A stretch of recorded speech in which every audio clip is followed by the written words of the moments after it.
सतना की घाटियां, प्रेम का आश्रय। सतना, मध्य प्रदेश का दिल। यहाँ की घाटियां, हरी भरी वादियां और शांत बहती नदियां प्रकृति का अद्भुत नजारा पेश करती है। इन घाटियों में एक अलग ही सुकून है, प्यार का एहसास है। यहाँ की हवा में प्यार घुला है, हर पत्थर पर प्रेम की कहानी लिखी है। सतना की धरती पर कई प्रेम कहानियां पनपी हैं और यहाँ की मिट्टी में प्रेम की सौंधी खुशबू बसती है। इसी धरती पर अनन्या और युवराज की प्रेम कहानी भी शुरू होती है। यह कहानी सिर्फ एक प्रेम कहानी नहीं है, बल्कि समाज की बंदिशों के खिलाफ एक जंग है।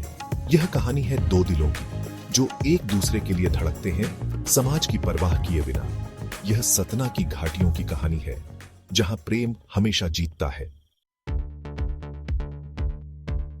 अनन्या, नाम में ही जिसके अनोखापन छिपा है। सतना की इस बेटी में एक अलग ही चमक थी, एक अलग ही जुनून था। बड्डी बड्डी आंखों में सपनों का समंदर लिए अनन्या हमेशा आगे बढ़ने की चाहत रखती थी।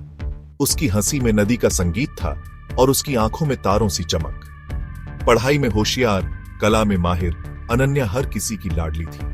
लेकिन अनन्या की जिंदगी आसान नहीं थी। छोटी सी उम्र में ही उसने मां का साया खो दिया था। पिता ने उसको अकेले पाला था, हर सुख दिया था। अनन्या की चाहत थी कि वो अपने पैरों पर खड़ी हो, अपने सपनों को पूरा करे और अपने पिता का नाम रोशन करे। युवराज, नाम जैसा, सादगी और शालीनता का प्रतीक। कंधों पर परिवार की जिम्मेदारी और चेहरे पर कभी न हार मानने वाला जज्बा। युवराज की परवरिश साधारण परिवार में हुई थी। पिताजी सरकारी नौकरी करते थे और मां गृहिणी थी।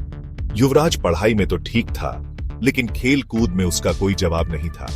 क्रिकेट उसका जुनून था, सचिन तेंदुलकर उसका आदर्श, लेकिन जिंदगी के आगे सब कुछ छोटा था। युवराज जानता था कि उसे अपने परिवार की जिम्मेदारी उठानी है। अपने सपनों को पीछे छोड़कर वो मेहनत करता, पढ़ाई करता और साथ ही साथ परिवार का भी हाथ बंटाता। सेक्शन 4, रामवन की डगर। पहली मुलाकात रामवन, जहां भगवान राम ने वनवास के कुछ वर्ष बिताए थे। आज भी यहाँ की हवा में भक्ति रस्सी है और पेड़ों की सरसराहट में प्रभु श्री राम की लीलाओं की गूंज सुनाई देती है। एक दिन अनन्या अपने कुछ दोस्तों के साथ रामवन घूमने गई थी। मंदिर में दर्शन करके वो लोग बाहर निकले ही थे कि अचानक बारिश शुरू हो गई। भीगते हुए वो लोग एक पेड़ के नीचे आकर खड़े हो गए। तभी वहां युवराज भी अपने दोस्तों के साथ आ गया। वो लोग भी बारिश से बचने के लिए उसी पेड़ के नीचे खड़े हो गए। नजरें मिली, दिल धड़का और यूं शुरू हुई अनन्या और युवराज की प्रेम कहानी।